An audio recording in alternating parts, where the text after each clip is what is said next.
हे श्रद्धालु भक्तों, आज का यह अत्यंत पावन और दिव्य शुक्रवार केवल एक साधारण दिन नहीं है, बल्कि वह शुभ अवसर है जब धन धान्य, वैभव, सुख समृद्धि की अधिष्ठात्री माता लक्ष्मी और संतोष, शांति तथा संतुष्टि प्रदान करने वाली माता संतोषी अपने भक्तों पर विशेष कृपा बरसाती हैं।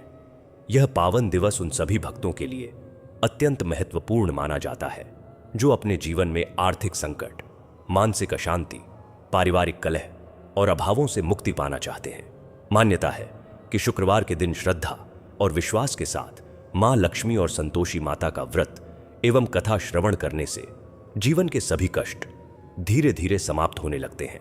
जहां दरिद्रता होती है वहां समृद्धि का आगमन होता है, जहां अशांति होती है वहां सुख शांति का वास होने लगता है, और जहां असंतोष होता है वहां संतोष और आनंद का प्रकाश फैल जाता है।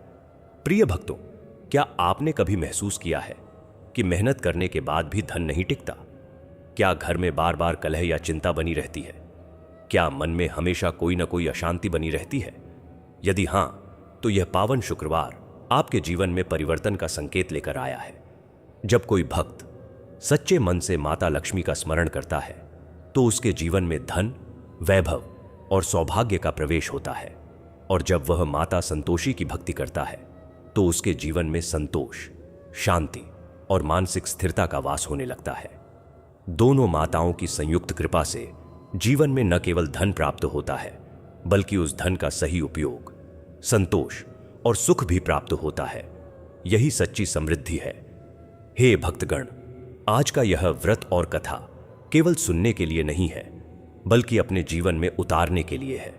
एक संकल्प लीजिए कि आज से आप अपने जीवन में सत्य, संतोष, सेवा और श्रद्धा को अपनाएंगे। अब अपने मन को शांत करें, सभी नकारात्मक विचारों को त्याग दें और अपने हृदय में भक्ति का दीप प्रज्वलित करें। इस पावन शुक्रवार की शुभ घड़ी में माता लक्ष्मी और संतोषी माता का ध्यान करते हुए इस दिव्य कथा का शुभारंभ करें। लेकिन हे प्रिय श्रोताओं, एक महत्वपूर्ण निवेदन है, इस कथा को कभी भी अधूरा न छोड़ें, क्योंकि अधूरी कथा का फल भी अधूरा रह जाता है। संभव है कि इस कथा का कोई एक वाक्य आपके जीवन की दिशा बदल दे। जो भक्त इस कथा को पूर्ण श्रद्धा से सुनता है, उसके जीवन में सुख समृद्धि, धन धान्य और संतोष का वास होता है। यदि आप चाहते हैं कि आपके जीवन में भी मां लक्ष्मी और संतोषी माता की कृपा बनी रहे, इस कथा को अंत तक अवश्य सुनें। वीडियो को लाइक करें, अपने मित्रों और परिवार के साथ शेयर करें और हमारे चैनल को सब्सक्राइब करना न भूलें। समापन मंत्र: एयूएम श्रीं महालक्ष्म्यै नमः, एयूएम संतोषी माताय नमः।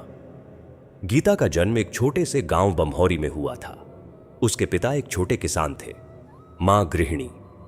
गीता 5 बहनों में दूसरी थी। जब वह 16 वर्ष की हुई तो उसके पिता ने दूर गांव रामपुर में एक लड़का देखा, रामकिशन। रामकिशन उम्र में उससे 10 साल बड़ा था, लेकिन उसकी अपनी जमीन थी, एक छोटी सी किराने की दुकान थी और गांव में उसकी इज्जत थी। गीता की मां ने कहा, बेटी, अच्छा घर है, चली जा। गीता ने रामकिशन को एक बार देखा था। गोरा चिट्टा, मध्यम कद, मूंछों पर ताव, सादा कुर्ता पहनने वाला।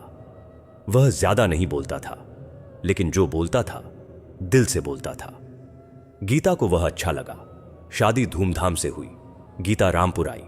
सास थी, तीखी जबान वाली, लेकिन बीच बीच में प्यार भी कर लेती। रामकिशन ने गीता को बहुत मान दिया। पहले साल तो ऐसे बीता जैसे सपना हो। रामकिशन सुबह दुकान पर जाता, शाम को लौटता। गीता के लिए कभी मिठाई लाता, कभी चुनरी। गीता खाना बनाती, बर्तन मांजती, आंगन लीपती। छोटे छोटे सुखों में उसकी दुनिया बसी थी। दूसरे साल उसने सोनू को जन्म दिया, फिर पिंकी। रामकिशन बच्चों से बहुत प्यार करता था। वह सोनू को कंधे पर बिठाकर दुकान ले जाता, पिंकी के लिए गुड़िया लाता। गीता को लगता था इससे सुखी कोई नहीं, पर भगवान को शायद यह सुख रास नहीं आया। वह दिन था सावन का महीना, बादल घिरे थे, हवा तेज थी। रामकिशन खेत से लौटा था। उस दिन उसने मजदूरों के साथ धान रोपी थी। पसीने से तर, मिट्टी लगी, थका हुआ। उसने गीता से पानी मांगा। गीता ने घड़े से ठंडा पानी निकाला तो रामकिशन ने एक ही बार में 2 गिलास पी लिया।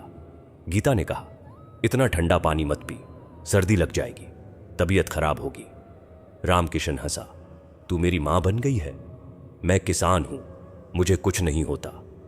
उसने नहाया, खाना खाया और सो गया। रात करीब 2 बजे गीता की नींद टूटी। उसने सुना एक अजीब सी आवाज, जैसे कोई गला घोंट रहा हो। उसने करवट बदल कर देखा तो रामकिशन का चेहरा नीला पड़ रहा था। उसके होंठ फड़फड़ा रहे थे। वह बोलने की कोशिश कर रहा था लेकिन शब्द नहीं निकल रहे थे। गीता घबरा गई। उसने हाथ बढ़ाकर रामकिशन का कंधा हिलाया। रामकिशन, क्या हुआ? रामकिशन की आंखें खुली थीं, लेकिन वह बोल नहीं पा रहा था।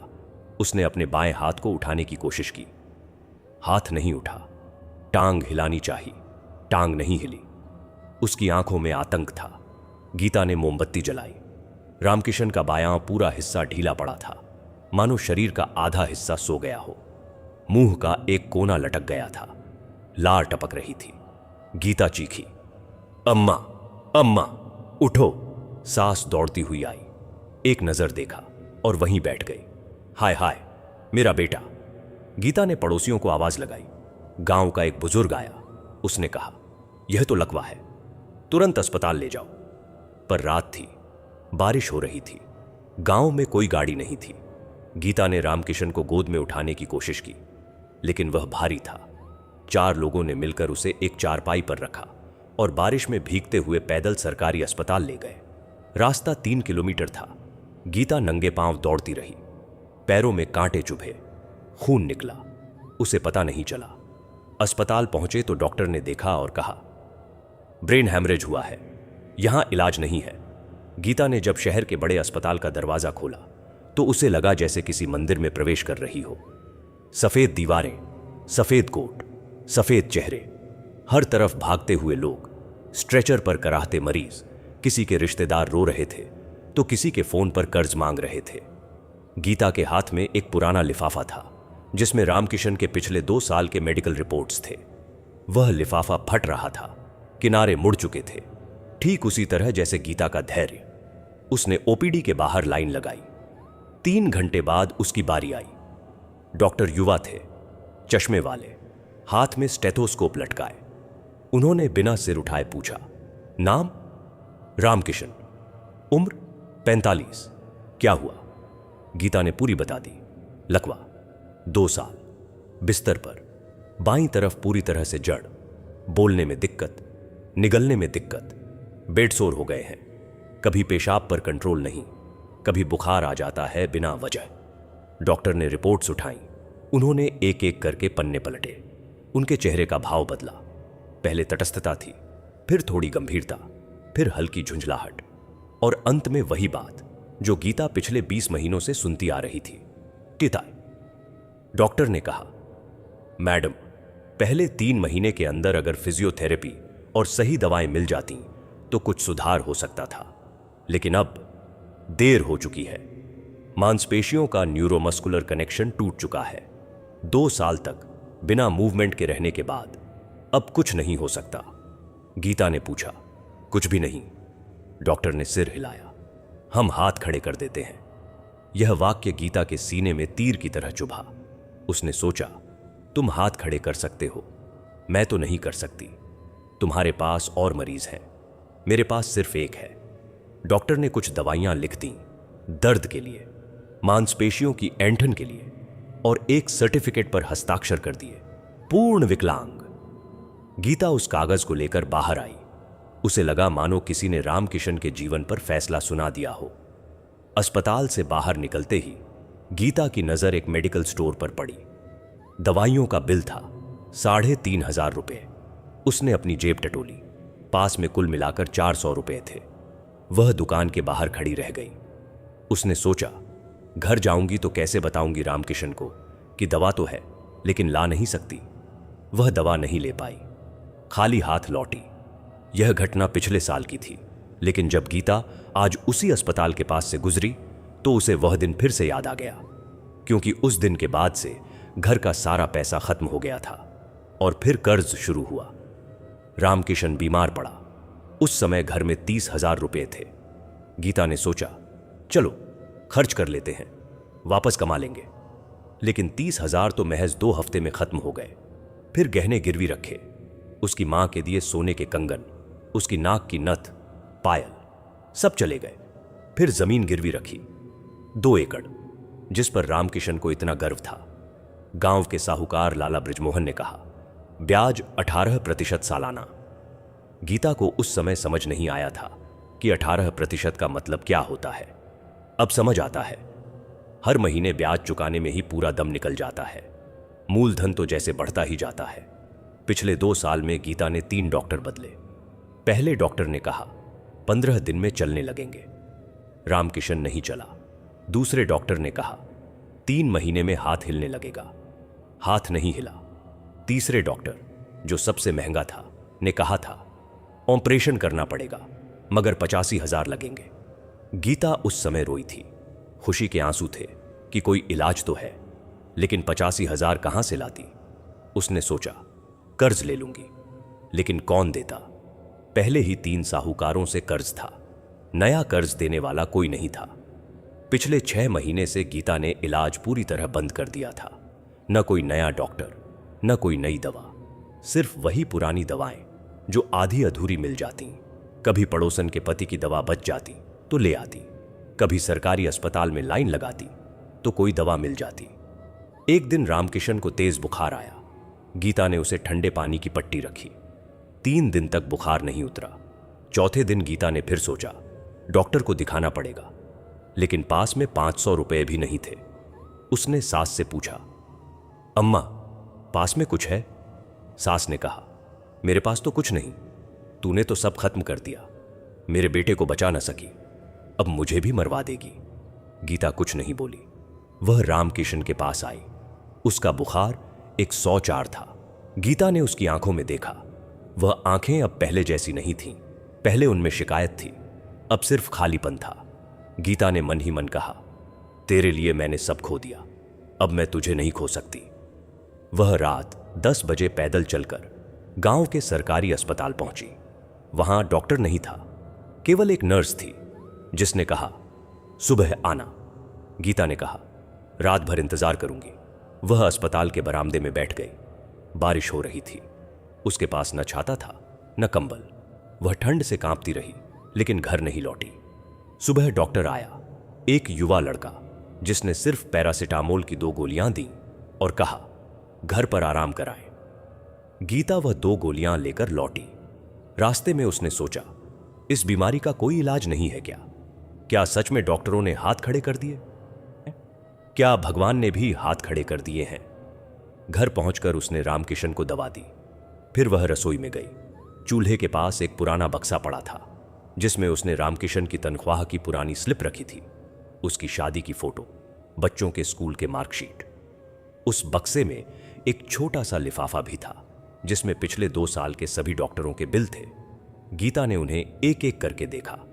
पहले डॉक्टर 12,000, दूसरे डॉक्टर 18,000, तीसरे डॉक्टर 37,000, अस्पताल के चार्ज 21,000, दवाइयां 48,000, कुल मिलाकर 3.5 लाख रुपए से अधिक। यह उस गरीब औरत के लिए कितना बड़ा आंकड़ा था, जिसकी सालाना आमदनी कभी 20,000 से ऊपर नहीं गई थी। गीता ने उन बिलों को मोड़ा, एक डोरी से बांधा और बक्से में वापस रख दिया। उसने सोचा, यह कागज जला दूं तो कर्ज नहीं मिटेगा, बीमारी नहीं मिटेगी। बेहतर है याद रखूं, हर बिल याद रखूं, ताकि कभी मौका मिले तो सबसे हिसाब ले सकूं, डॉक्टरों से भी, साहूकारों से भी, उस किस्मत से भी जिसने यह सब किया। रामकिशन ने उस रात नींद में कराहते हुए कहा, गीता मुझे मार डाल। गीता ने उसका हाथ पकड़ लिया। वह हाथ अब सिर्फ हड्डी था। गीता ने कहा, चुप रहो, तुम मरोगे नहीं। पैसा खत्म हो गया, डॉक्टरों ने हाथ खड़े कर दिए, लेकिन मैंने नहीं किए। मैं तुम्हारे साथ हूं, बस इतना काफी है। वह रात बहुत लंबी थी। गीता ने आसमान में तारे गिने। हर तारा उसे एक डॉक्टर का बिल लग रहा था, एक साहूकार का चेहरा लग रहा था, लेकिन सबसे ऊपर एक छोटा सा तारा थोड़ा टिमटिमा रहा था। गीता ने उससे बात की, तू बुझ मत जाना, मैं अभी हारी नहीं हूं। अगली सुबह वह उठी। सारा पैसा खत्म हो चुका था। डॉक्टरों ने हाथ खड़े कर दिए थे। लेकिन गीता ने नहीं खड़े किए। उसने फिर से नए सिरे से योजना बनाई, कैसे पैसा कमाए, कैसे रामकिशन को फिर से डॉक्टर को दिखाए। भले ही उसके पास अब कुछ नहीं बचा था, उसके पास एक चीज अभी भी थी, वह जिद जो कहती थी अभी रुकना नहीं है। गीता शहर से खाली हाथ लौटी थी। न कोई नया इलाज मिला, न कोई नई दवा, न कोई नई उम्मीद, बस वही पुरानी थकान, वही पुराना दर्द और बिस्तर पर पड़ा रामकिशन जिसकी आंखों में अब मौत की स्याही उतरने लगी थी। गीता ने सोचा, अब क्या? डॉक्टरों ने हाथ खड़े कर दिए, पैसा खत्म हो गया, रास्ते सब बंद। फिर क्यों वह अभी भी सुबह उठती है? क्यों अभी भी रामकिशन के शरीर से बदबू आने पर वह उसे साफ करती है? क्यों अभी भी बच्चों के लिए 2 वक्त की रोटी जुटाती है? वह दिन गुरुवार था। गीता गांव के मंदिर के पास से गुजर रही थी। मंदिर के बाहर एक बुजुर्ग महिला बैठी थी, सफेद बाल, झुर्रीदार चेहरा, लेकिन वो आंखों में एक अजीब सी चमक। उसने गीता को देखा और पुकारा, बेटा आ तो सही। गीता रुक गई। उसके पास रुकने का कोई कारण नहीं था, लेकिन पैर अपने आप रुक गए। बुजुर्ग महिला ने उसका हाथ पकड़ा। हाथ बहुत गर्म था, मानो अंदर ही अंदर कोई जल रहा हो। उसने कहा, तेरा चेहरा बता रहा है घर में कोई बीमार है, बहुत बीमार। कोई उम्मीद नहीं बची है ना? गीता को आश्चर्य हुआ। उसने पूछा, आप कैसे जानती हो? बुजुर्ग महिला मुस्कुराई, मैं कुछ नहीं जानती बेटा, माताएं सब जानती हैं। तेरे कंधे झुके हैं, पर तू अभी हारी नहीं है, इसलिए तुझसे बात कर रही हूं। उसने आगे कहा, हर शुक्रवार लक्ष्मी संतोषी माता का व्रत कर, सच्चे मन से कर। चीनी और चने का प्रसाद चढ़ा, दूसरों को भी खिला, देख क्या होता है। गीता ने कहा, मैंने तो कभी व्रत नहीं किया, माताओं के बारे में ज्यादा नहीं जानती। बुजुर्ग महिला ने उसकी ओर देखा, ज्ञान की जरूरत नहीं है, विश्वास की जरूरत है। तूने इतने डॉक्टर दिखा लिए, इतनी दवाएं खिला दी, अब एक बार माताओं को भी मौका दे। उनसे कुछ नहीं जाता, वे तो देती हैं, बस मांगने का तरीका सीख। गीता चुप रही। उसके मन में कोई विश्वास नहीं था। डॉक्टरों ने धोखा दिया था, दवाओं ने धोखा दिया था, पैसे ने धोखा दिया था। अब यह बूढ़ी औरत और ये माताएं, क्या ये नहीं धोखा देंगी? लेकिन फिर उसने सोचा, खोने को और क्या बचा है? पति तो मौत के मुंह में है, पैसा खत्म है, इज्जत जा चुकी है। एक व्रत और सही। उसने पूछा, व्रत कैसे करूं? बुजुर्ग महिला ने समझाया, शुक्रवार को सुबह स्नान कर, सफेद वस्त्र पहन, माताओं की तस्वीर के सामने दीपक जला, चीनी, चना, नारियल चढ़ा, 7 शुक्रवार कर, पूरे मन से कर, बस। गीता ने सिर हिलाया। बुजुर्ग महिला ने उसके माथे पर हाथ रखा। माताएं तेरी सुनेंगी बेटा, पर एक बात याद रख, व्रत सिर्फ उपाय नहीं, समर्पण है। अपना अहंकार छोड़ दे। तू बहुत ताकतवर है, पर अब थोड़ा माताओं पर भी छोड़ दे। गीता घर लौटी। उसने सोचा, करके देखती हूं, आखिर क्या बिगड़ेगा। रामकिशन तो पहले से ही बिस्तर पर है। अगले दिन शुक्रवार था। गीता ने रात में ही तय कर लिया, कल से व्रत शुरू। गीता ने पहला व्रत पूरी श्रद्धा से रखा। सुबह 4 बजे उठी, नहाई, सफेद साड़ी पहनी, वही जो शादी में मिली थी। उसने सोचा माताओं के सामने साफ कपड़े में जाना चाहिए।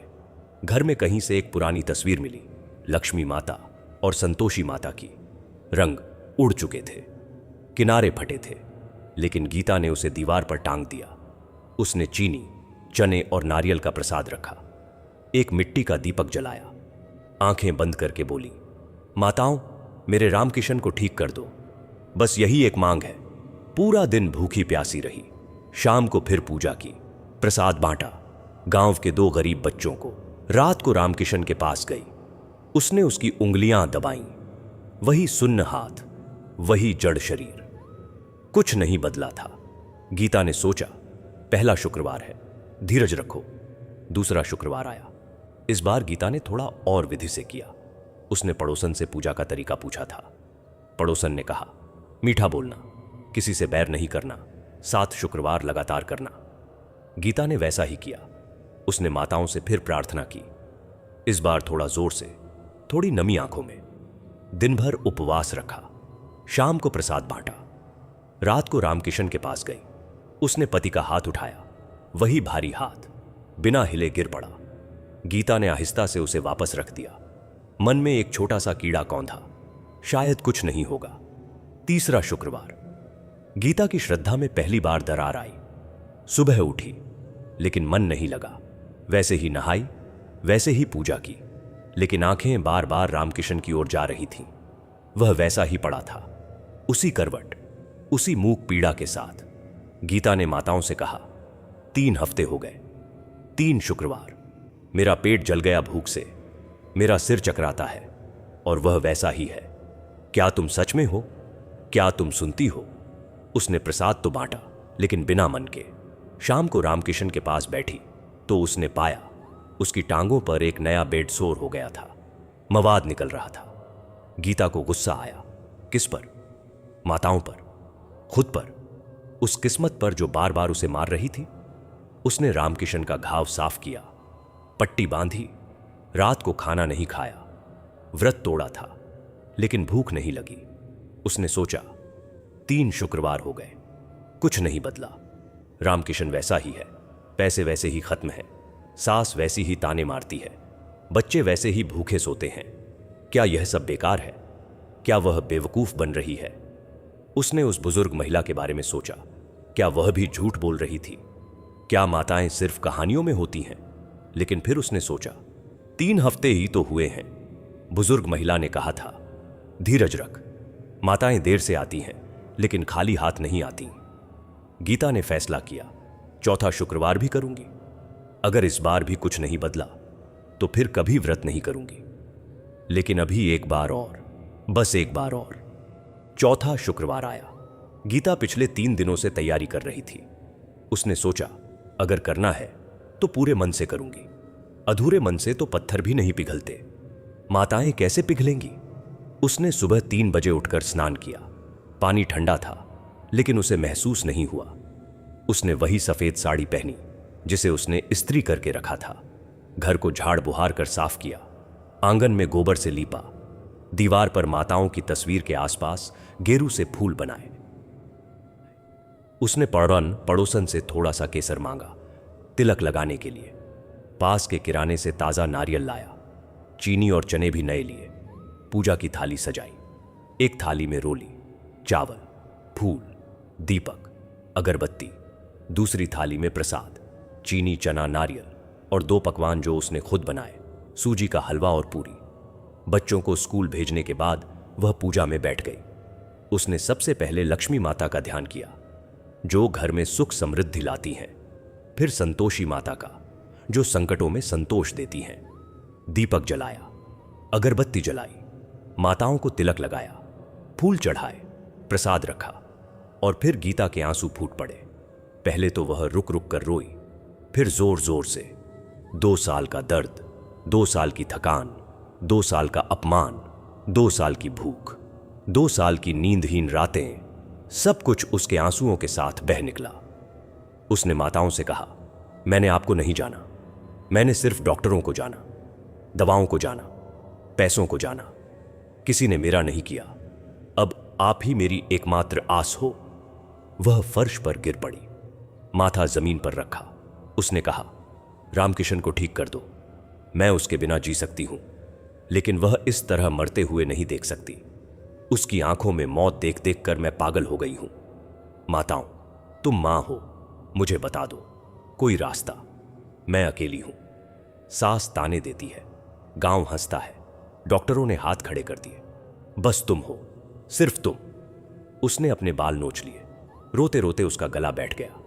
उसने वादा किया, अगर रामकिशन ठीक हो गया तो मैं गरीबों को भोजन करवाऊंगी, 11 शुक्रवार पूरे करूंगी, माताओं की कथा सुनूंगी, जितना हो सकेगा दान करूंगी, बस एक बार सुन लो मेरी पुकार। वह घंटों रोती रही। दीपक बुझ गया, अगरबत्ती जलकर राख हो गई, लेकिन गीता नहीं उठी। उसे लगा मानो माताएं उसके सामने खड़ी हैं। उसने अपनी आंखें खोली। तस्वीर के सामने कुछ नहीं था, सिर्फ राख और सूखे फूल। लेकिन उसके मन में कुछ बदल गया था। वह बोझ हल्का हो गया था जो 2 साल से उसके सीने पर पड़ा था। उसने प्रसाद बांटा, पहले अपने बच्चों को, फिर पड़ोस के 2 बूढ़ों को, फिर एक भिखारी को जो मंदिर के बाहर बैठा था। रात को रामकिशन के पास गई। उसने उसका हाथ अपने हाथ में लिया। इस बार उसने माताओं से कोई मांग नहीं की, बस बोली, अब तुम्हारी मर्जी, मैंने अपना सब कुछ तुम्हारे आगे रख दिया। वह रामकिशन के बगल में लेट गई। पहली बार 2 साल में उसकी नींद गहरी आई। 5वां शुक्रवार आया। गीता ने चौथे शुक्रवार की तरह ही पूजा की, पूरे विधि विधान से, पूरे मन से। इस बार उसने माताओं से ज्यादा कुछ नहीं मांगा, बस चुपचाप दीपक जलाया, प्रसाद रखा और आंखें बंद करके बैठ गई। उसे लगा मानो वह किसी के बहुत करीब बैठी है। वह नहीं जानती थी कि यह विश्वास है या भ्रम, लेकिन उसके मन में एक अजीब सी शांति थी। पूजा खत्म करने के बाद वह रामकिशन के पास गई। हमेशा की तरह वह बिस्तर पर पड़ा था, वही सूखा शरीर, वही खाली आंखें। गीता ने उसका हाथ पकड़ा जैसे हर रोज पकड़ती थी। वह हाथ साफ कर रही थी, तभी उसे लगा कुछ हिला। उसने सोचा शायद उसका भ्रम है। 2 साल से यह हाथ पत्थर की तरह पड़ा था। उसने फिर से देखा। रामकिशन की दाहिनी हाथ की तर्जनी उंगली हिली, बिल्कुल थोड़ी सी, मुश्किल से 1 मिलीमीटर, लेकिन हिली। गीता की सांसें थम गईं। उसने पति के चेहरे की ओर देखा। रामकिशन की आंखें खुली थीं। उनमें वही खालीपन नहीं था, कुछ और था। हैरानी, आशा। गीता ने कहा, रामकिशन, अपनी उंगली हिलाओ। रामकिशन ने कोशिश की। कुछ देर तक कुछ नहीं हुआ। फिर वही उंगली फिर हिली, थोड़ी और। इस बार गीता ने साफ देखा। वह चिल्लाई नहीं, वह रोई नहीं, वह सिर्फ बैठ गई वहीं फर्श पर। उसने अपने दोनों हाथ जोड़ लिए। उसके मुंह से कोई आवाज नहीं निकली, लेकिन उसके भीतर एक ज्वाला सी उठी थी। उसने सोचा, यह चमत्कार नहीं है। चमत्कार तो वह होता जो असंभव हो। यह तो कृपा है, किसी मां की कृपा, जिसने अपनी बेटी की पुकार सुन ली। उसने रामकिशन का हाथ अपनी आंखों से लगाया। वह हाथ अब भी सूखा था, हड्डी निकली हुई थी, लेकिन अब वह मृत नहीं था। उसमें जान आ गई थी, बस एक उंगली में, लेकिन आ गई थी। गीता ने माताओं की तस्वीर के सामने जाकर माथा टेका। उसने कहा, बस इतना ही काफी है। मैं समझ गई, तुम हो, तुम सच में हो। उस दिन उसने व्रत का प्रसाद बांटते हुए सबको बताया। मेरे पति की उंगली हिली। किसी ने विश्वास नहीं किया। एक पड़ोसन आकर देख गई, उंगली हिली नहीं, क्योंकि रामकिशन थक चुका था। पड़ोसन ने कहा, तेरा भ्रम है गीता। लेकिन गीता जानती थी, उसने देखा था। वह पल उसकी आंखों के सामने था। रात को सोते समय गीता ने रामकिशन के कान में कहा, देखा, माताओं ने सुन लिया, अब तुम भी उठ जाओ। रामकिशन की आंखों से एक बूंद निकली। उसने धीरे से, बहुत धीरे से गीता की उंगली दबाई। यह उसकी तरफ से पहली प्रतिक्रिया थी। गीता मुस्कुराई। 2 साल बाद। यह चमत्कार नहीं था। चमत्कार तो अचानक होता है। यह तो धीरे धीरे आ रहा था, जैसे सुबह की पहली किरण अंधेरे में टिमटिमाती है, पूरी रोशनी लिए बिना। यह कृपा का पहला संकेत था, और गीता के लिए यही काफी था। 5वें शुक्रवार के बाद गीता के घर में कुछ बदल गया था। वह बदलाव दीवारों पर नहीं, बल्कि हवा में था। रामकिशन की उंगली हिलने के बाद गीता ने रात रात भर जागकर उसकी ओर देखा। सुबह होते ही वह माताओं की तस्वीर के सामने गई और बोली, मैं अब कभी शिकायत नहीं करूंगी, बस अपना आशीर्वाद बनाए रखना। अगले कुछ दिनों में गीता ने रामकिशन की हर उंगली पर ध्यान देना शुरू कर दिया। वह दिन में कई बार उसका हाथ पकड़ती, धीरे धीरे दबाती और देखती कि कोई प्रतिक्रिया है या नहीं। दूसरे दिन रामकिशन की मध्यमा उंगली हिली, तीसरे दिन अनामिका, चौथे दिन छोटी उंगली भी हिलने लगी। अंगूठे को हिलने में थोड़ा समय लगा, लेकिन छठे शुक्रवार से एक दिन पहले अंगूठा भी हिल गया। अब रामकिशन का पूरा हाथ कमजोर लड़खड़ाता, लेकिन हिलता हुआ उठ सकता था। गीता ने यह सब देखा तो उसकी आंखों से आंसू छलक पड़े, लेकिन अब वे आंसू दर्द के नहीं थे। वे अचरज के थे, विश्वास के थे, उस कृपा के थे जो धीरे धीरे लेकिन निश्चित रूप से बरस रही थी। छठा शुक्रवार आया। गीता ने पहले से कहीं अधिक तैयारी की। उसने अपने बालों में तेल लगाया, मांग में सिंदूर भरा। 2 साल बाद उसने सोचा, माताओं के पास तो श्रृंगार करके ही जाना चाहिए। उसने सफेद साड़ी के साथ लाल बॉर्डर वाली चुनरी ओढ़ी। पूजा की थाली में इस बार 5 प्रकार के फल रखे, सेब, केला, संतरा, अमरूद और अनार। उसने घर में बनी मिठाई, बेसन के लड्डू भी रखे। पूजा शुरू करने से पहले वह रामकिशन के पास गई। उसने उससे कहा, आज मैं माताओं से तुम्हारे लिए कुछ मांगने जा रही हूं, तुम भी मन ही मन उनसे कुछ कहना। रामकिशन ने धीरे से अपना दाहिना हाथ उठाकर गीता के हाथ को छुआ। यह पहली बार था जब उसने पहल की थी। गीता का दिल भर आया। वह पूजा में बैठ गई, दीपक जलाया, अगरबत्ती जलाई, माताओं का ध्यान किया। इस बार उसने रोते हुए नहीं बल्कि मुस्कुराते हुए प्रार्थना की। उसने कहा, आपने मेरी सुन ली। अब मैं आपसे यह नहीं मांगती कि रामकिशन तुरंत ठीक हो जाए। मैं बस इतना चाहती हूं कि आपकी कृपा बनी रहे। जैसा आप ठीक समझें वैसा हो। पूजा के बाद उसने प्रसाद बांटा। इस बार उसने पूरे गांव के 5 गरीब बच्चों को बुलाकर खाना खिलाया। उसके बाद वह रामकिशन के पास आई। उसने सोचा, आज उसे बैठाने की कोशिश करूं। उसने रामकिशन की पीठ के नीचे हाथ लगाया और धीरे धीरे उसे उठाने की कोशिश की। रामकिशन का रहा। उसके चेहरे पर दर्द था, लेकिन उसने हार नहीं मानी। उसने अपने दाहिने हाथ का सहारा लेकर खुद को थोड़ा ऊपर उठाने की कोशिश की। गीता ने उसकी पीठ के नीचे 2 तकिए लगा दिए। रामकिशन झुका हुआ था, लेकिन वह बैठा था। 2 साल बाद वह बैठा था, बिल्कुल सीधा नहीं। उसकी गर्दन टेढ़ी थी, कमर झुकी हुई थी, बायां हाथ अभी भी बेकार पड़ा था, लेकिन वह बैठा था अपनी ताकत से गीता के सामने। गीता ने उसकी ओर देखा। रामकिशन ने अपनी आंखें उठाकर गीता की ओर देखा। उसकी आंखों में अब वह खालीपन नहीं था, उसमें एक चमक थी, कमजोर लेकिन मौजूद। उसने अपने सूखे होंठ खोले और फुसफुसाया, गिपा पापिता। बस इतना। उसकी पूरी आवाज नहीं निकली, सिर्फ फुसफुसाहट। लेकिन 2 साल बाद उसने गीता का नाम लिया था। गीता उसके सामने घुटनों के बल बैठ गई।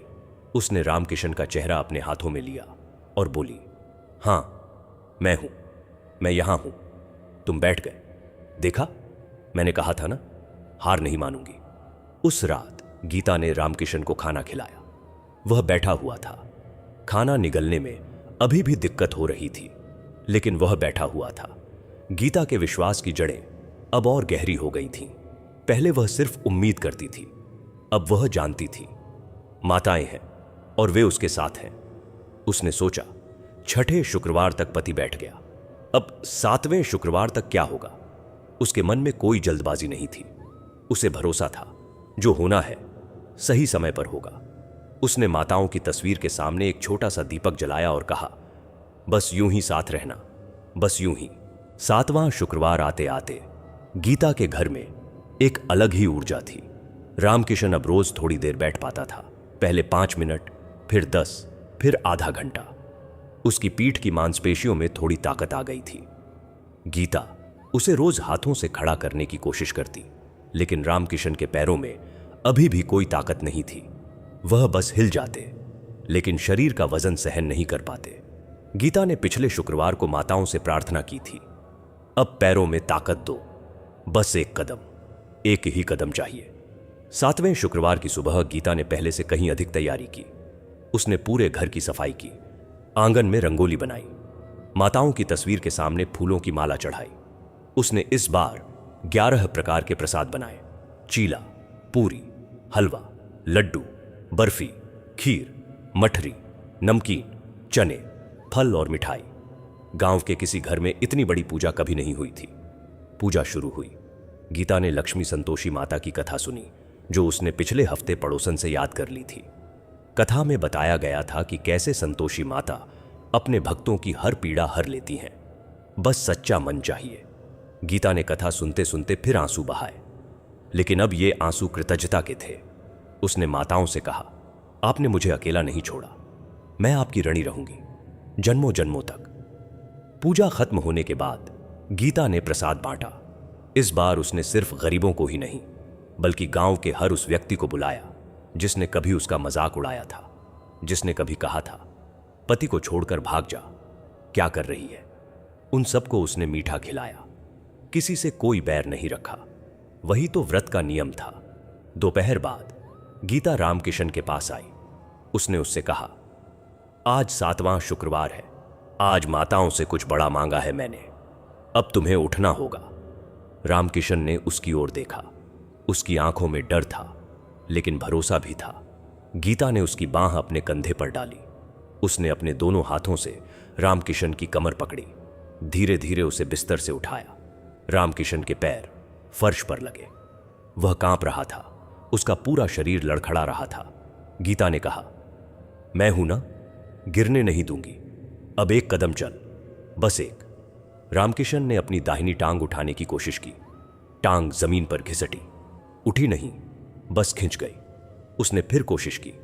इस बार टांग थोड़ी ऊपर उठी। गीता ने उसे आगे बढ़ने का इशारा किया। रामकिशन ने अपना पूरा जोर लगाया। उसके माथे पर पसीना आ गया, उसके दांत भिंच गए, और फिर वह चला। एक कदम, छोटा सा, मुश्किल से 6 इंच का, लेकिन वह एक कदम था। रामकिशन ने 2 साल बाद पहला कदम रखा था। गीता चिल्लाई नहीं, वह बस वहीं ठिठक गई। उसके हाथ रामकिशन की कमर पर ही थे। उसके मुंह से निकला, चल दिया, तू चल दिया। रामकिशन थक कर गीता के कंधे पर गिर पड़ा। वहां खड़ा रहना भी उसके लिए बहुत बड़ी बात थी। गीता ने उसे वापस बिस्तर पर लिटा दिया, लेकिन उसके चेहरे पर जो रोशनी थी वह अविस्मरणीय थी। उसी समय पड़ोसन शांति दरवाजे पर आई। उसने देखा गीता रो रही था, लेकिन मुस्कुरा भी रही थी। शांति ने पूछा, क्या हुआ? गीता ने कहा, रामकिशन चल दिया, आज, एक कदम। शांति को यकीन नहीं हुआ। वह अंदर आई। रामकिशन बिस्तर पर लेटा था, थका हुआ, लेकिन उसकी आंखों में एक अलग ही चमक थी। शांति ने कहा, भगवान, सच में? वह दौड़ती हुई पूरे गांव में यह खबर ले गई। शाम होते होते गीता के घर के बाहर लोग जमा हो गए। वही लोग जो कहते थे लकवे का कोई इलाज नहीं। डॉक्टरों ने हाथ खड़े कर दिए, अब तो बस मौत का इंतजार है। वही लोग अब हैरान थे। एक बुजुर्ग ने कहा, 2 साल से पड़ा था, कैसे चल दिया? किसी और ने कहा, यह तो चमत्कार है। किसी ने कहा, गीता ने माताओं का व्रत किया था, सच्चे मन से। गीता दरवाजे पर आई। लोगों की भीड़ देखकर वह रुकी। उसने कहा, कोई चमत्कार नहीं हुआ, माताओं की कृपा हुई, मेरा विश्वास हुआ, बस इतना है। लोग चुप हो गए। उस रात गीता ने सबको प्रसाद बांटा। गांव में पहली बार किसी ने गीता को सम्मान से देखा। वही औरत जिसे सब बदकिस्मत कहते थे, आज सबके सामने खड़ी थी। माथे पर सिंदूर, आंखों में चमक, और पति ने उसी दिन पहला कदम रखा था। 7वें शुक्रवार को रामकिशन ने जो पहला कदम रखा था, वह कदम केवल उसके पैरों का नहीं था, वह कदम गीता के विश्वास का था, माताओं की कृपा का था, और उस अदृश्य शक्ति का था जो तब आती है जब इंसान अपना अहंकार छोड़कर पूरी तरह समर्पित हो जाता है। गांव में उस दिन से बातें होने लगीं। लोग कहने लगे, गीता के व्रत ने चमत्कार कर दिया। लेकिन गीता खुद जानती थी यह कोई जादू नहीं था, यह उस मां की करुणा थी जो कभी अपने बच्चे को अकेला नहीं छोड़ती। 8वें शुक्रवार तक रामकिशन की सेहत में और सुधार आया। वह अब बिना सहारे के कुछ देर बैठ सकता था। उसके बाएं हाथ में थोड़ी ताकत आ गई थी, उंगलियां हिलने लगी थीं, हालांकि अभी पूरी तरह से नहीं। उसकी बोली भी साफ होने लगी थी। वह अब गीता कह सकता था, पानीट कह सकता था, बैठ कह सकता था। छोटे छोटे शब्द, लेकिन ये शब्द 2 साल की चुप्पी के बाद आए थे, इसीलिए हर शब्द गीता को मोती जैसा लगता था। गीता ने 8वें शुक्रवार को विशेष प्रार्थना की, माताओं, अब इसे पूरी तरह ठीक कर दो।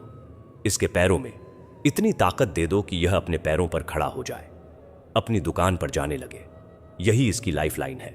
उसने वादा किया, जब यह पूरी तरह ठीक हो जाएगा तो मैं 11वें शुक्रवार को गरीबों को भोजन करवाऊंगी। 9वां शुक्रवार, यह वह दिन था जब गीता के सपने साकार होने लगे।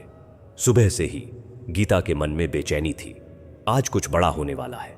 उसने पूजा की, माताओं से प्रार्थना की, और फिर रामकिशन के पास गई। रामकिशन पहले से ही बिस्तर के किनारे बैठा था। उसने गीता की ओर देखा और कहा, आज बहुत अच्छा लग रहा है। गीता ने उसकी तरफ हाथ बढ़ाया। रामकिशन ने बिना किसी के सहारे उठने की कोशिश की। वह धीरे धीरे खड़ा हुआ। उसके पैर कांप रहे थे, लेकिन वह गिरा नहीं। उसने पहले एक कदम रखा, फिर दूसरा, फिर तीसरा। वह चल रहा था, बिल्कुल सीधा नहीं, थोड़ा झुका हुआ। बायां पैर थोड़ा घसीट रहा था, लेकिन वह चल रहा था। वह कमरे के एक छोर से दूसरे छोर तक चला, शायद 10 कदम, फिर रुक गया। सांस फूल रही थी। पसीना आ रहा था, लेकिन उसके चेहरे पर विजय की मुस्कान थी। गीता ने उसका हाथ पकड़ा और कहा, चल बाहर चलते हैं। वह रामकिशन को लेकर आंगन में आई। रामकिशन ने धूप देखी। 2 साल बाद उसने खुली हवा में सांस ली थी। उसकी आंखें नम हो गईं। उसने कहा, गीता, तूने मुझे दोबारा जन्म दिया। गीता ने कहा, नहीं माताओं ने आदाया, मैं तो सिर्फ माध्यम हूं। उसी दिन दोपहर बाद रामकिशन ने पूछा, मेरी दुकान कैसी है? रामकिशन के पास गांव की मुख्य सड़क पर एक छोटी सी किराने की दुकान थी। बीमार पड़ने के बाद वह दुकान बंद पड़ी थी। गीता ने कभी कभार जाकर झाड़ू लगा दिया था, लेकिन सामान सब पुराना हो चुका था। रामकिशन ने कहा, चल मुझे दुकान पर ले चल। गीता ने उसे कंधे का सहारा दिया और धीरे धीरे दुकान तक ले गई। गांव के लोग देखते रहे। रामकिशन, जो 2 साल से बिस्तर पर था, जिसे डॉक्टरों ने छोड़ दिया था, जिसके लिए सबने मौत की दुआएं मांग ली थीं, वह आज अपनी दुकान के दरवाजे पर खड़ा था। उसने अपने हाथों से ताला खोला। दरवाजा चरमराया। अंदर सामान पर धूल जमी थी। कुछ चीजें सड़ चुकी थीं। रामकिशन ने एक चौकी पर बैठने की कोशिश की। बैठ गया। उसने गीता से कहा, कल से दुकान खोलूंगा। गीता ने कहा, आराम कर पहले। रामकिशन ने कहा, बहुत आराम कर लिया, अब काम करना है। तूने इतना किया है, अब मेरी बारी है। अगले दिन से रामकिशन रोज थोड़ी देर दुकान पर बैठने लगा। पहले दिन 1 घंटा, दूसरे दिन 2 घंटे, तीसरे दिन 4 घंटे। धीरे धीरे उसकी चाल में सुधार आया। गांव के लोग दुकान पर आने लगे, पहले जिज्ञासावश, फिर सच में सामान खरीदने। कोई कहता, रामकिशन तू तो चमत्कार से उठा है। तो रामकिशन कहता, चमत्कार नहीं, मेरी गीता के व्रत की कृपा, माताओं का आशीर्वाद। 10वें शुक्रवार तक रामकिशन पूरी तरह चलने फिरने लगा था। वह अब बिना किसी सहारे के दुकान तक जाता, वहां बैठता, ग्राहकों से बात करता, सामान तौलता, पैसे लेता। उसकी बाईं तरफ थोड़ी कमजोरी थी, लेकिन वह काम में बाधा नहीं थी। डॉक्टरों ने जिसे असंभव कहा था, वह संभव हो गया था। गीता का विश्वास अब चट्टान की तरह मजबूत हो चुका था। उसने माताओं से किया वादा याद रखा, 11वें शुक्रवार को गरीबों को भोजन करवाना। 11वां शुक्रवार आया। यह आखिरी शुक्रवार था जो गीता ने व्रत का संकल्प लिया था। उसने सुबह स्नान किया, सफेद साड़ी पहनी, मांग में सिंदूर भरा और पूरे घर को सजाया। उसने माताओं की तस्वीर के सामने 11 दीपक जलाए। 11 शुक्रवारों के प्रतीक के रूप में उसने 11 प्रकार के प्रसाद बनाए। लेकिन इस बार उसने सिर्फ पूजा ही नहीं की, उसने पूरे गांव के गरीबों को भोजन का न्योता दिया। गीता ने सारी तैयारी खुद की। उसने सुबह से ही रसोई में काम शुरू कर दिया। पड़ोसन शांति और 2 अन्य महिलाओं ने आकर मदद की। उसने पूरी, चावल, दाल, सब्जी, खीर, हलवा सब कुछ बनाया। भोजन की थालियां सजाईं। दोपहर 12 बजे तक करीब 50 गरीब लोग इकट्ठा हो गए। बूढ़े, बच्चे, विकलांग, वे जिनके पास 2 वक्त की रोटी नसीब नहीं थी। गीता ने सबसे पहले माताओं के सामने माथा टेका। उसने कहा, माताओं, आपने मेरी सुन ली। आपने मेरे पति को बिस्तर से उठा दिया। आपने मेरे घर में अन्न भर दिया। आपने मेरे बच्चों के चेहरे पर मुस्कान लौटा दी। आज मैं आपसे कुछ नहीं मांगती, बस धन्यवाद देना चाहती हूं। यह भोजन आपको समर्पित है।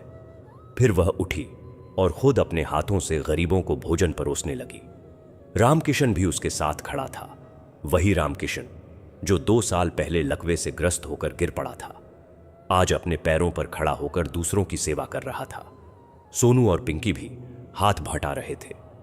पूरा घर प्रेम और सेवा के रंग में रंग गया था। भोजन समाप्त होने के बाद गीता ने सबको प्रसाद बांटा और हर गरीब को 2-2 रुपए भी दिए, जो उसने दुकान से बचत करके रखे थे।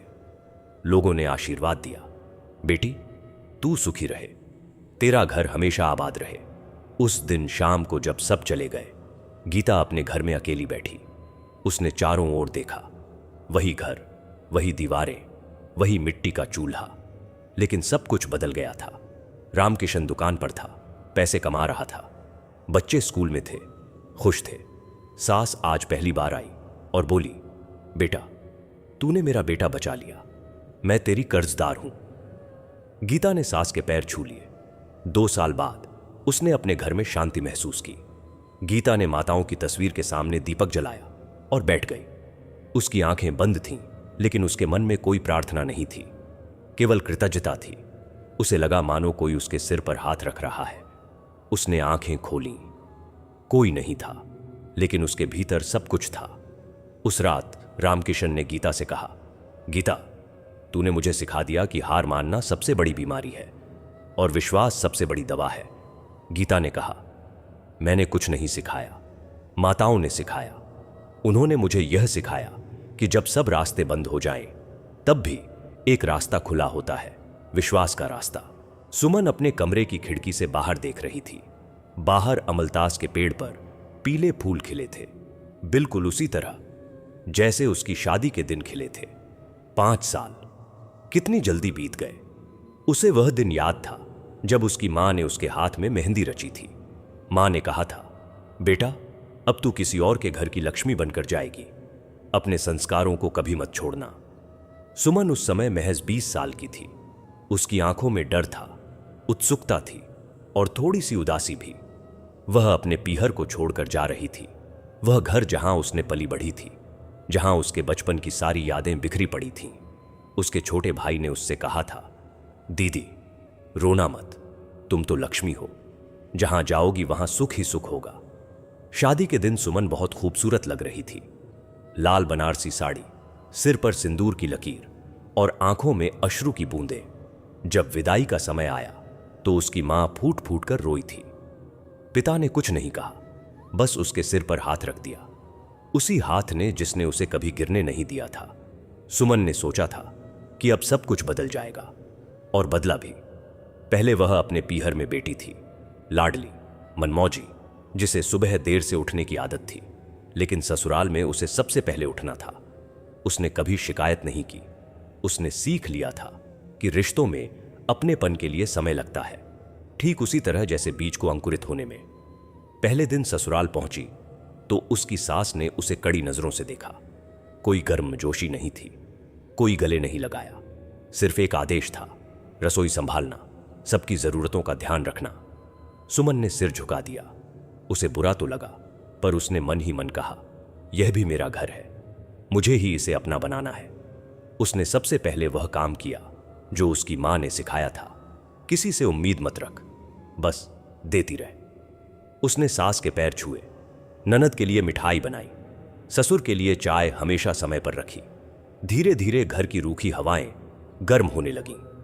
एक दिन उसकी सास बीमार पड़ गई। सुमन ने 3 दिन तक बिना सोए उनकी सेवा की। जब सास ठीक हुई तो उन्होंने पहली बार सुमन का हाथ पकड़कर कहा, बेटा, तूने हमें सीख दी। मैं तुझसे रूखी थी, पर तूने कभी जवाब नहीं दिया। तू सच में लक्ष्मी है। उस दिन सुमन के मन में पहली बार लगा कि अब यह घर उसका हो गया है। उसने अपने कमरे में बैठकर फूलों से लक्ष्मी की एक छोटी सी मूर्ति बनाई और मन ही मन व्रत रखने का संकल्प लिया, वैभव लक्ष्मी का। उसे न तो विधि पता थी, न ही कोई मंत्र, बस इतना जानती थी कि मां लक्ष्मी को सच्चे मन से पुकारने से वह आती हैं। शादी के बाद के पहले महीने उसके लिए बहुत कठिन रहे। उसे नए रिश्ते, नए नियम, एक नई भाषा सीखनी पड़ी। कई रातें वह चुपके से रोई, अपनी मां को याद किया, लेकिन सुबह होते ही वह फिर से वही सुमन बन जाती, मुस्कुराती, काम करती, किसी पर बोझ न बनती। एक दिन उसकी ननद ने उससे पूछा, भाभी, तुम इतनी शांत कैसे रहती हो? कभी गुस्सा नहीं आता? सुमन ने हंसकर कहा, आता है बेटा, बहुत आता है, पर गुस्से से घर नहीं चलता, समझदारी से चलता है और थोड़ी मीठी बातों से। 5 साल बीतते बीतते सुमन ने देखा कि अब वह लड़की नहीं रही जो विदा के समय रो रही थी। अब वह एक ऐसी स्त्री थी जिसके कदमों से सुख समृद्धि की खुशबू आती थी। उसके ससुराल में अब किसी को याद नहीं था कि वह बहू है। सब उसे अपनी लक्ष्मी समझते थे। आज जब वह खिड़की से बाहर देख रही थी तो उसे लगा कि ये 5 साल केवल समय नहीं थे, यह उसकी तपस्या थी, उसके धैर्य की परीक्षा थी, उसके प्यार की उपज थी। उसने अपने हाथ जोड़े और मन ही मन कहा, मां लक्ष्मी, तूने मुझे यह घर दिया, यह रिश्ते दिए, यह मौका दिया। अब मैं इस घर को कभी नहीं टूटने दूंगी। बाहर अमलतास के फूल झड़ रहे थे। 5 साल पहले वह एक दुल्हन थी, आज वह उस घर की धड़कन थी।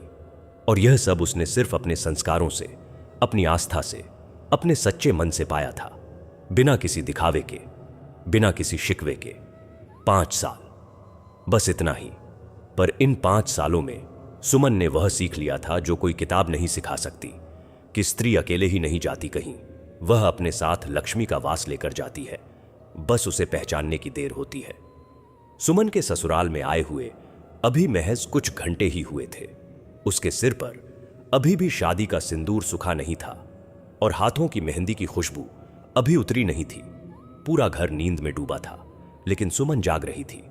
वह अपने नए कमरे के कोने में बैठी थी। एक छोटा सा कमरा जहां अभी सब कुछ नया था। नई अलमारी, नई चारपाई और एक छोटी सी चौकी जिस पर उसने अपने सामान में से एक छोटा सा लक्ष्मी का चित्र रखा था। वह चित्र उसकी मां ने उसे विदा करते समय दिया था। तब मां ने कहा था, बेटा, जहां तू जाए वहां लक्ष्मी को ले जा, यह तेरी पूंजी है। सुमन ने सोचा, क्यों ना आज से ही शुरू कर दिया जाए। पहले दिन से उसे वैभव लक्ष्मी व्रत के बारे में उसकी नानी ने बताया था।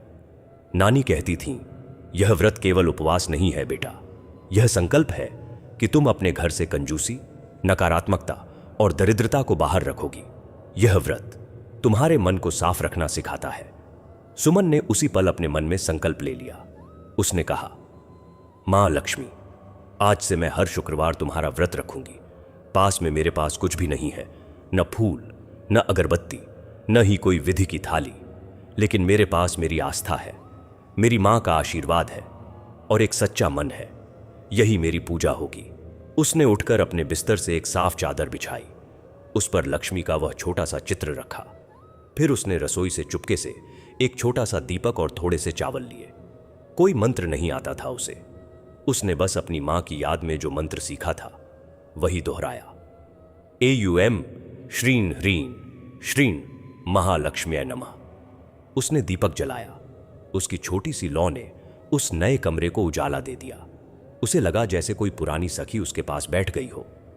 उस दिन उसने व्रत भी रखा, भूखी प्यासी रही, लेकिन मन में कोई शिकायत नहीं थी। शाम को जब उसने पूजा की तो उसकी सास ने दरवाजे से झांका। देखा, नई बहू अकेली बैठी फूल चढ़ा रही है, दीपक जला रही है। सास के मुंह से निकला, यह तो घर की लक्ष्मी बनकर आई है। वह दिन था शुक्रवार और उसी दिन से सुमन ने अपनी पूजा की शुरुआत कर दी। पास में न तो रोली थी न अक्षत। उसने चावल ही चढ़ा दिए। सिंदूर नहीं था तो केसर की एक डली रखी थी उसके पास, वही चढ़ा दी। लक्ष्मी को भाव चाहिए था, सामान नहीं, और उसका भाव इतना शुद्ध था कि उस दीपक की लौ पूरी रात जलती रही, बिना तेल खत्म हुए। पहला महीना बीता, दूसरा, फिर तीसरा। सुमन ने कभी एक भी शुक्रवार नहीं छोड़ा। चाहे मासिक धर्म हो, चाहे बुखार हो, चाहे ससुराल में कोई मेहमान आया हो, उसने व्रत रखा और पूजा की। धीरे धीरे उसके व्रत की चर्चा पूरे मोहल्ले में होने लगी। एक बार उसकी सास ने परीक्षा ली। अचानक एक दिन बोली, सुमन, आज शुक्रवार है और घर में दर्जन भर मेहमान आ रहे हैं, क्या तू व्रत रखेगी? सुमन ने कहा, मां, व्रत रखूंगी, पर मेहमानों की सेवा में कोई कमी नहीं रखूंगी। लक्ष्मी भी तो मेहमान ही है।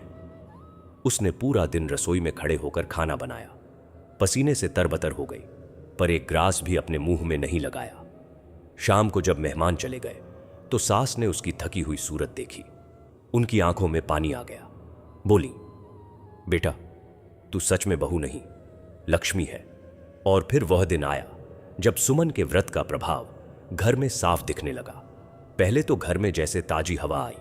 सास बहू के बीच की दूरी मिट गई। ससुर, जो पहले बात ही कम करते थे, अब सुमन से सलाह लेने लगे। घर में कभी किसी चीज की कमी नहीं रही। रसोई में अन्न का भंडार हमेशा भरा रहता। ऐसा लगता जैसे लक्ष्मी सचमुच उस घर में आ बसी हो। 1 साल के अंदर ही घर के हालात बदल गए। पहले जहां महीने के अंत में पैसे खत्म हो जाते थे, अब बचत होने लगी। पहले जहां सास ससुर में झगड़े होते थे, अब घर में शांति थी। पड़ोसी कहने लगे, सुमन के आने से इस घर में सुख आ गया। लेकिन सुमन को पता था यह उसका व्रत था। वह जानती थी कि जब वह भूखे पेट पूजा करती है तो वह भूख कभी व्यर्थ नहीं जाती। जब वह लक्ष्मी के सामने हाथ जोड़ती है तो उसके हाथ कभी खाली नहीं रहते। 5 साल बीत चुके थे। अब वह घर जहां कभी तंगी थी, वहां बहुतायत थी। रोहित का व्यवसाय, जो शादी से पहले सिर्फ एक छोटी सी दुकान थी, अब 3 शाखाओं में फैल चुका था। वह कपड़े का व्यापारी था। पहले वह सिर्फ थोक व्यापारी को माल बेचता था, अब उसकी अपनी दुकान थी और शहर के बड़े मॉल में उसका काउंटर था। लोग पूछते थे, रोहित भाई, तुमने इतनी तरक्की कैसे कर ली? और रोहित हंसकर कहता, मेरे घर में कोई है जो हर शुक्रवार लक्ष्मी का व्रत रखती है, वही मेरी सफलता की चाबी है। सच में, जब भी रोहित के व्यवसाय में कोई संकट आता, सुमन उस दिन विशेष पूजा करती। एक बार एक बड़ा ऑर्डर रद्द हो गया और रोहित परेशान था। सुमन ने उस रात जागकर लक्ष्मी का जाप किया। अगले दिन एक नया ग्राहक मिला जिसने उससे 3 गुना ऑर्डर दे दिया। घर में बच्चे खुश थे। उनका पहला बच्चा, एक बेटा जिसका नाम आयुष रखा गया था। वह बहुत होशियार था, स्कूल में हमेशा अव्वल आता। उसे कहानियां सुनने का शौक था और सुमन हर रात उसे लक्ष्मी की कहानियां सुनाती। दूसरा बच्चा, एक बेटी, आराध्या। वह 5 साल की थी और मां के पीछे पीछे घूमती। जब भी सुमन पूजा करती, आराध्या भी उसके बगल में बैठ जाती, छोटे छोटे हाथ जोड़कर। एक बार आराध्या ने पूछा, मां, तुम हर शुक्रवार क्यों नहीं खाती? सुमन ने उसे गोद में बिठाकर कहा, बेटा, मैं खाती हूं, लेकिन भूख नहीं मिटाने के लिए। मैं उस भूख को खाती हूं जो इस घर को कभी आने न पाए, समझी? आराध्या ने बड़ी गंभीरता से सिर हिलाया। हालांकि उसे कुछ समझ में आया या नहीं, यह तो वही जाने। घर में धन था, पर दिखावा नहीं था। सुमन ने सिखा दिया था कि समृद्धि का मतलब पैसा नहीं, संतोष है। उसके ससुराल में अब एक अलग ही सुख था। हर शुक्रवार को घर में पूजा का माहौल होता। सुबह सुमन मंदिर साफ करती, फिर नहाकर साड़ी पहनती, दीपक जलाती, फूल चढ़ाती। घर के बाकी सदस्य भी धीरे धीरे उसके साथ जुड़ गए थे। सास खुद प्रसाद बनाती, ससुर आरती में शामिल होते, रोहित घंटी बजाता और बच्चे आरती गाते। उस घर में ऐसा कोई दिन नहीं गया जब कोई भूखा सोया हो। ऐसी कोई रात नहीं गई जब दरवाजे पर कोई भिखारी खाली हाथ लौटा हो। सुमन सिखाती थी, लक्ष्मी तभी टिकती है जहां अन्न का अपमान न हो, जहां दान का भाव हो, जहां नारी का सम्मान हो। रोहित के व्यवसाय की सफलता की चर्चा शहर में होने लगी। व्यापारी संघ ने उसे सम्मानित किया। एक बार एक समारोह में किसी ने पूछा, रोहित जी, आपके उद्यम का मूल मंत्र क्या है? रोहित ने मंच पर खड़े होकर कहा, मेरा कोई मंत्र नहीं है। मेरे घर एक स्त्री है जो हर शुक्रवार भूखी रहती है ताकि इस घर में कभी भूख ना आए। उसके व्रत की शक्ति है जो मेरे व्यवसाय में लक्ष्मी लाती है। उस दिन सुमन को पता चला तो वह शर्मा गई। उसने कहा, यह सब मां लक्ष्मी की कृपा है, मैं तो बस एक माध्यम हूं। लेकिन सच तो यह था कि उसने अपनी आस्था से पूरे घर का भाग्य बदल दिया था। जहां कभी तंगी थी, वहां बहुतायत आ गई थी। जहां कभी झगड़े थे, वहां शांति आ गई थी। जहां कभी उदासी थी, वहां हंसी आ गई थी। और सबसे बड़ी बात, यह सब उसने पहले दिन से शुरू किया था, बिना किसी दिखावे के, बिना किसी आडंबर के। बस एक दीपक, एक संकल्प और एक सच्चा मन। एक दिन सुमन अपने कमरे में बैठी थी। बाहर शाम ढल रही थी। उसने अपने 5 साल पीछे देखे। वह लड़की जो पहले दिन चुपके से दीपक जलाती थी, आज पूरे घर की आरती कराती थी। उसकी आंखों में आंसू आ गए, सुख के आंसू। उसने मन ही मन कहा, मां लक्ष्मी, मैंने तुमसे कभी कुछ मांगा नहीं, सिर्फ यही मांगा था कि मेरे इस घर में सुख रहे। तुमने तो मानो वरदान ही दे दिया। और उसने फिर से व्रत का संकल्प लिया, इस बार और भी गहरे भाव से, क्योंकि अब वह जान गई थी, वैभव लक्ष्मी का व्रत केवल एक रस्म नहीं, यह जीवन जीने की कला है। और उस कला में सुमन उस्ताद बन चुकी थी।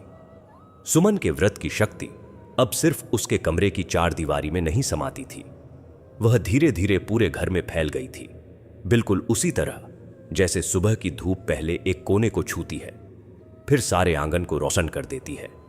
रोहित का व्यवसाय, जो कभी संभलते डगमगाते हाथों की तरह था, अब अपने पैरों पर मजबूती से खड़ा हो गया था। उसकी कपड़े की छोटी सी दुकान अब शहर के मुख्य बाजार में एक बड़े शोरूम में बदल चुकी थी। नाम था सुमन टेक्सटाइल्स। रोहित ने यह नाम सुमन के सम्मान में रखा था। हालांकि सुमन ने कई बार मना किया। तुम्हारे बिना मैं कुछ नहीं हूं।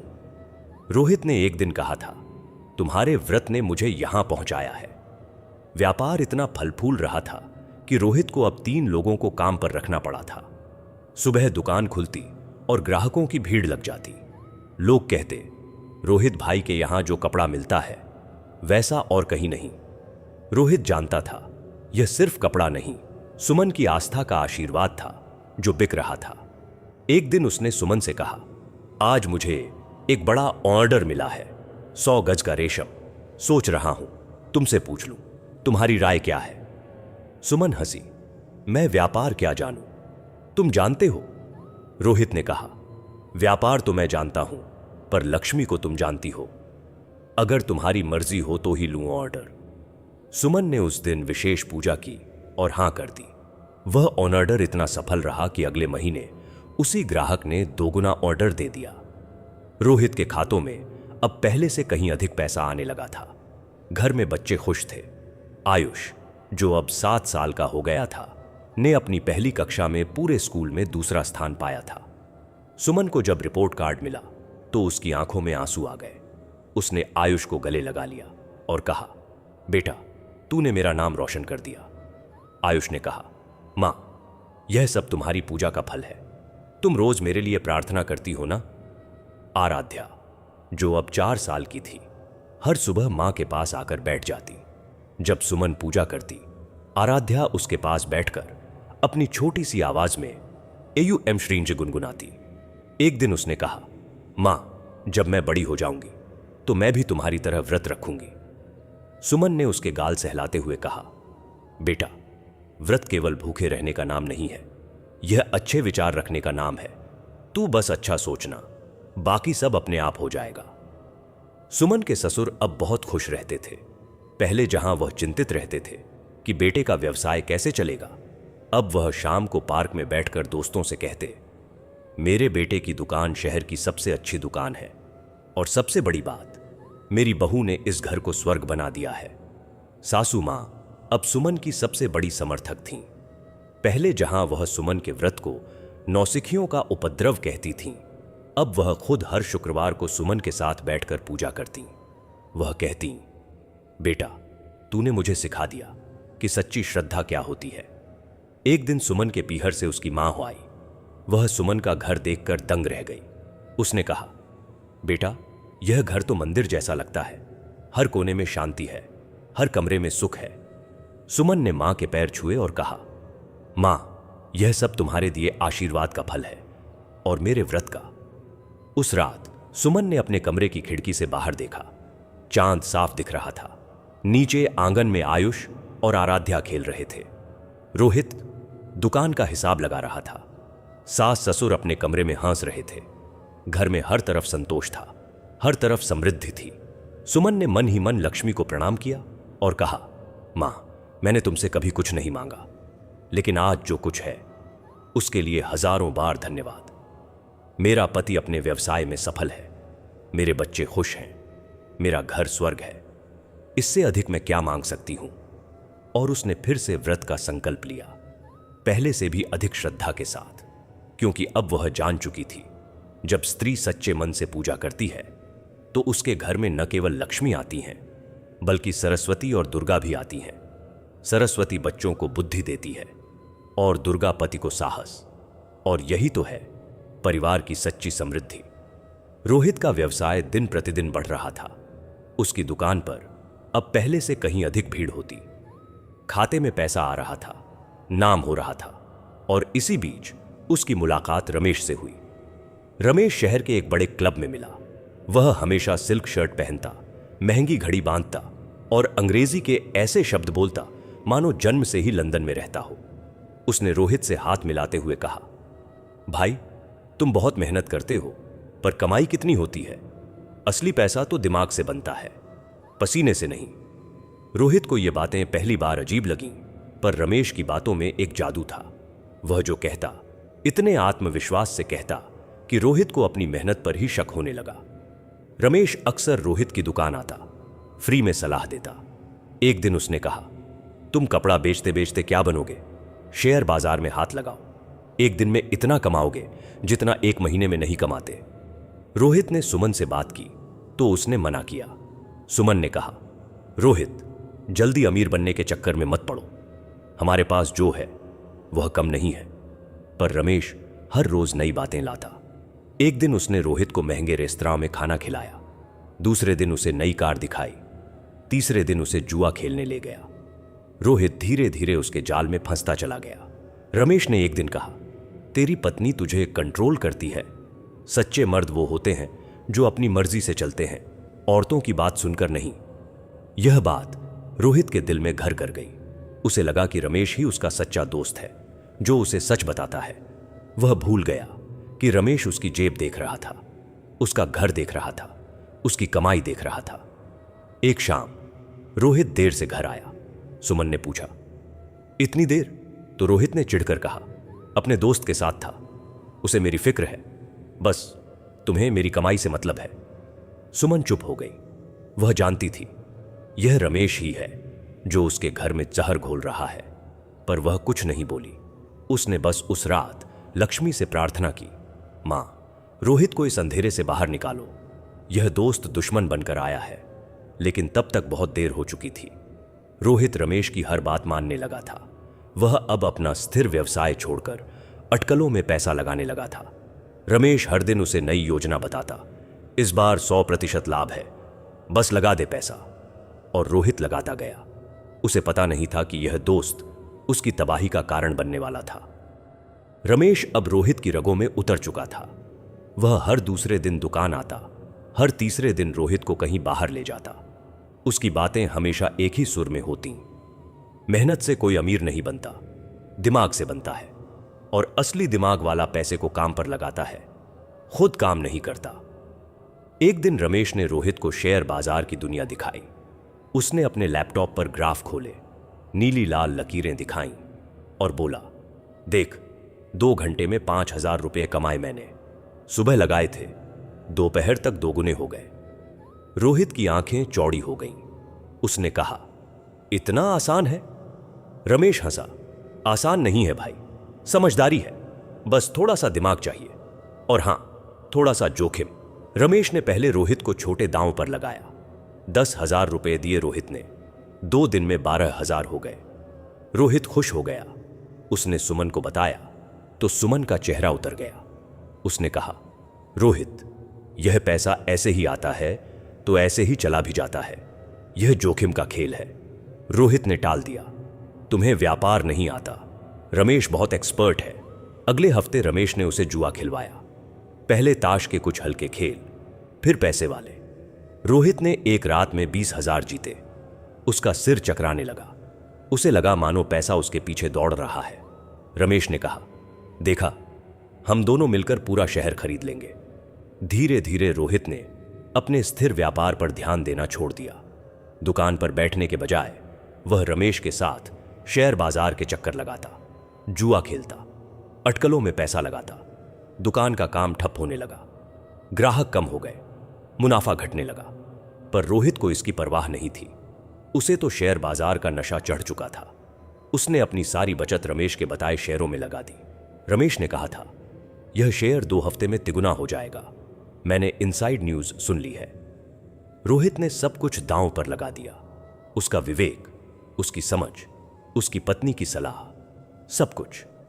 वह रमेश के पीछे पीछे अंधेरे कुएं की ओर बढ़ता चला गया। पहले 2 दिन शेयर बढ़ा। रोहित ने रमेश को गले लगा लिया। तीसरे दिन गिरावट शुरू हुई। चौथे दिन शेयर आधे से भी कम हो गया। 5वें दिन तो ऐसा गिरा कि लगा जैसे कोई पुल टूट गया हो। रोहित ने डरकर रमेश को फोन किया। रमेश ने कहा, पकड़ रख भी, वापस आएगा, मैंने एक्सपर्ट से बात की है। रोहित ने पकड़ रखा और शेयर और गिरा। अब तक वह अपनी पूरी बचत खो चुका था। 3 साल की कमाई 1 हफ्ते में खत्म। पर रुकना नामुमकिन था। रोहित का दिमाग अब काम नहीं कर रहा था। उसने रमेश से कहा, मेरे पास और पैसा नहीं है। रमेश मुस्कुराया, दोस्तों के लिए तो बैंक होते हैं, कर्ज ले लो, कुछ दिन में सब वापस आ जाएगा। रोहित ने बैंक से कर्ज लिया और उसे भी शेयर में लगा दिया। यह बार फिर नुकसान हुआ। इस बार इतना भारी कि रोहित का सिर घूम गया। उसने सोचा, अब निकलना है, एक बार जीतकर सब निकाल लूंगा। रमेश ने उसे जुए की दुनिया में धकेल दिया। शेर थोड़ा धीमा है, एक रात जुआ खेल, एक रात में सब पैसा वापस ले आएगा। रोहित जुआ खेलने लगा। पहले छोटे दांव, फिर बड़े। एक रात उसने 1 लाख रुपए लगाए और हार गया। दूसरी रात उसने 1.5 लाख लगाए और फिर हार गया। अब तक वह बैंक का कर्जदार बन चुका था। दुकान का माल बेचकर कर्ज उतारने की नौबत आ गई। दुकान के शटर आधे दिन बंद रहने लगे।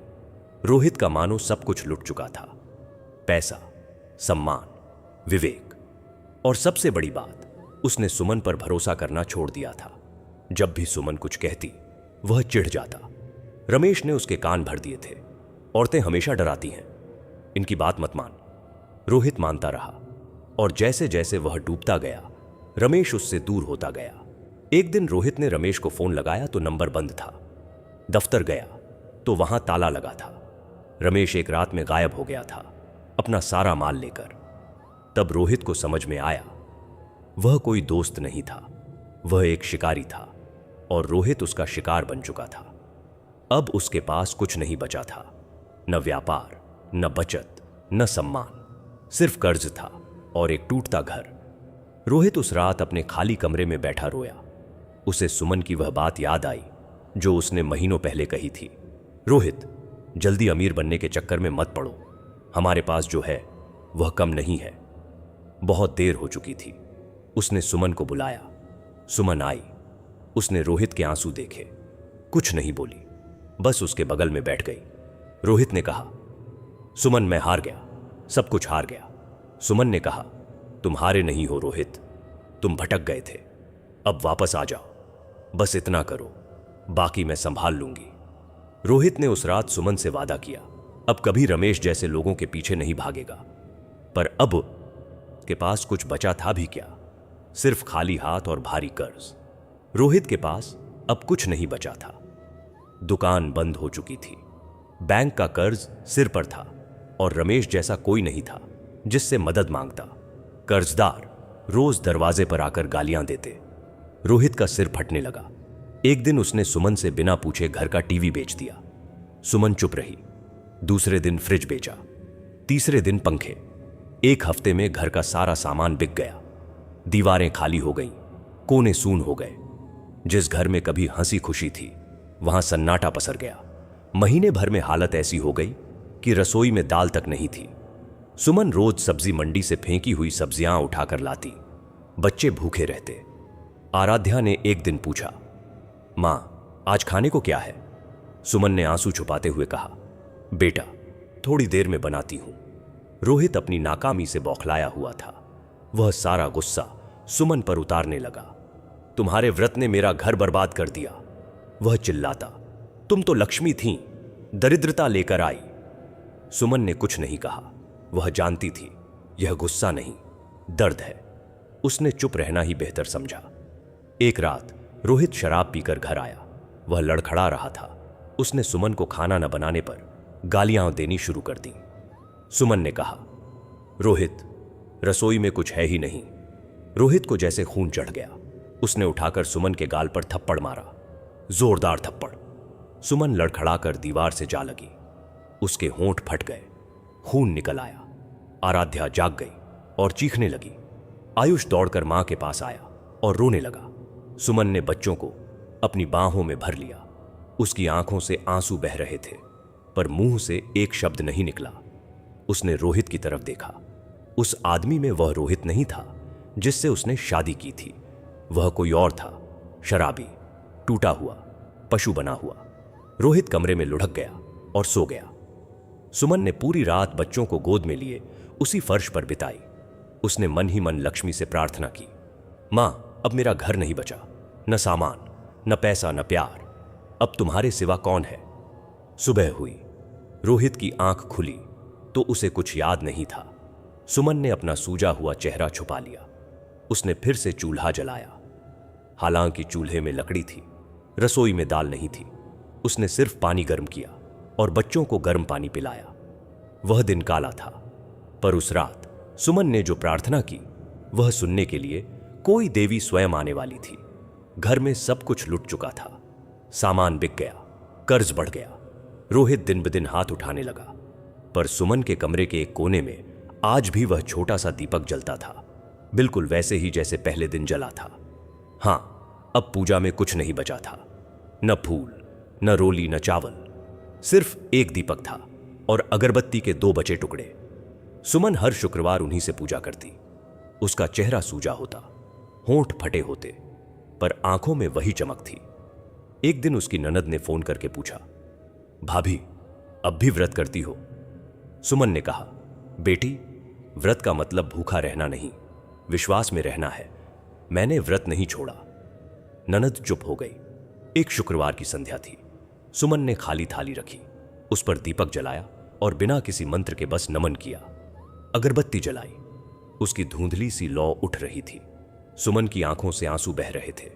वह बस इतना बोली, मां, तुझे क्या चढ़ाऊं?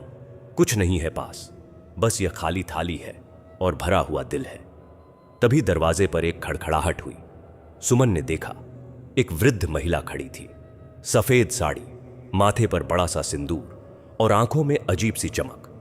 वह मुस्कुरा रही थी। सुमन ने पूछा, माताजी कौन हो? बुढ़िया ने कहा, कोई पथिक हूं बेटा, तेरी पूजा देखने आई। सुमन ने अपनी खाली थाली की तरफ देखा। बुढ़िया हंसी, यह क्या पूजा है? खाली थाली, बिना भाव का दीपक, बस यूं ही जला दिया।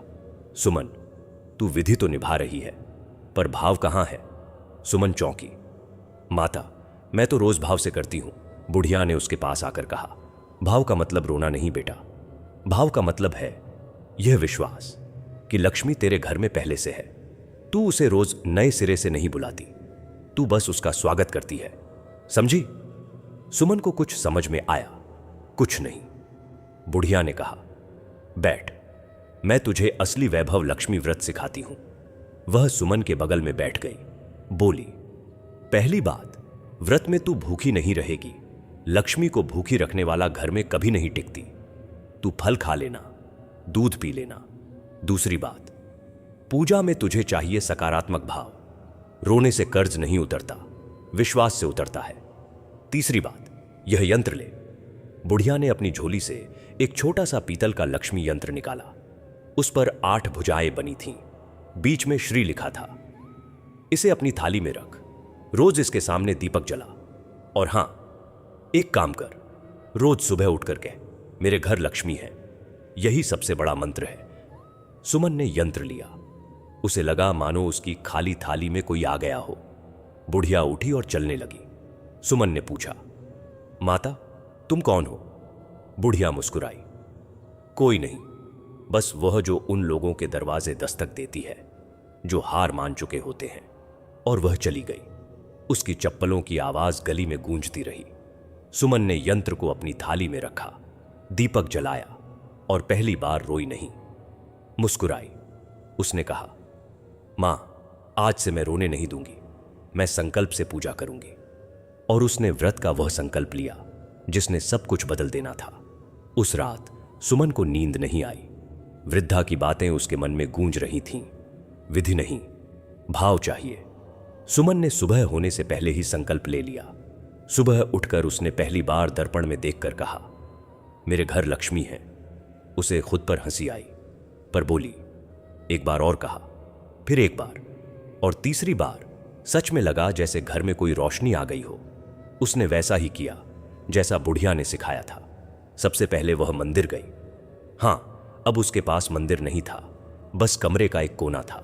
उसने वह कोना साफ किया, गोबर से लीपा, फिर उस पर वह लक्ष्मी यंत्र रखा। उसने सोचा, अब दिखावा नहीं करना, बस सच्चाई से। उसने एक छोटा सा दीपक जलाया, वही पुराना दीपक। अब उसके पास न तो अगरबत्ती बची थी, न फूल। उसने बस चावल के कुछ दाने रखे और मन ही मन मंत्र पढ़ा। यह बार उसने रोना नहीं, मुस्कुराई। उसने कहा, मां, मैं भूखे पेट नहीं रखूंगी व्रत, तू भी तो भूखी नहीं रहती ना। उसने एक केला खाया और पूजा की।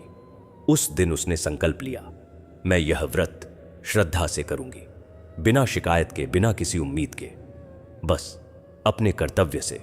उसने उसी दिन से नियम बना लिया, रोज सुबह यंत्र को साफ करना, दीपक जलाना, और एक बात कहना, मां तू है तो सब है। यह साधारण सी पूजा थी, बिना घंटी के, बिना भोग के, बिना किसी दिखावे के। लेकिन उसके भीतर कुछ बदल गया था। वह अब डरी हुई सुमन नहीं थी, वह अब एक संकल्पित स्त्री थी। जब उसने पहली बार इस नई विधि से व्रत पूरा किया तो उसे लगा जैसे उसकी खाली थाली भी मुस्कुरा रही हो। उसने कहा, मां अब मैं हार नहीं मानूंगी। और उसी दिन से कुछ बदलना शुरू हो गया, पहले उसके मन में, फिर उसके घर में। सुमन ने जब से श्रद्धा और संकल्प के साथ व्रत दोबारा शुरू किया था, घर में बदलाव की हवा चलने लगी थी। पहले तो रोहित थोड़ा शांत हुआ, फिर एक दिन ऐसा आया जब सब कुछ पलट गया। एक सुबह रोहित के पुराने लेनदार, जिससे सबसे बड़ा कर्ज था, ने खुद आकर कहा, रोहित तेरा ब्याज मैं माफ करता हूं, जितना दे सके उतना मूलधन दे देना। मैंने सुना है तेरी पत्नी बहुत भक्त है, ऐसे घर से पैसा वसूलना पाप है। रोहित को यकीन नहीं हुआ। उसने सुमन की तरफ देखा, वह चुपचाप दीपक जला रही थी। उसे समझ में आ गया कि यह उसी के व्रत का चमत्कार था। उसी दिन शाम को रोहित को रमेश की सच्चाई पता चली। किसी ने बताया कि रमेश तो ठग था, उसने शहर के 10 लोगों को इसी तरह लूटा था। रोहित का सिर झुक गया, उसे लगा जैसे उसकी आंखों से पर्दा हटा हो। वह सुमन के पास गया, उसके पैरों पर गिरकर बोला, सुमन मुझे माफ कर दो, तुमने कभी व्रत नहीं छोड़ा और मैंने तुम पर हाथ उठाया, मैं पशु हूं। सुमन ने उसे उठाया, उसकी आंखों में आंसू थे पर चेहरे पर शांति थी। बोली, रोहित भूल जाओ अब, लक्ष्मी मां कहती हैं जो टूटा है वही जुड़ सकता है, बस सच्चे मन से शुरुआत करो। उस दिन के बाद रोहित ने शराब छोड़ दी।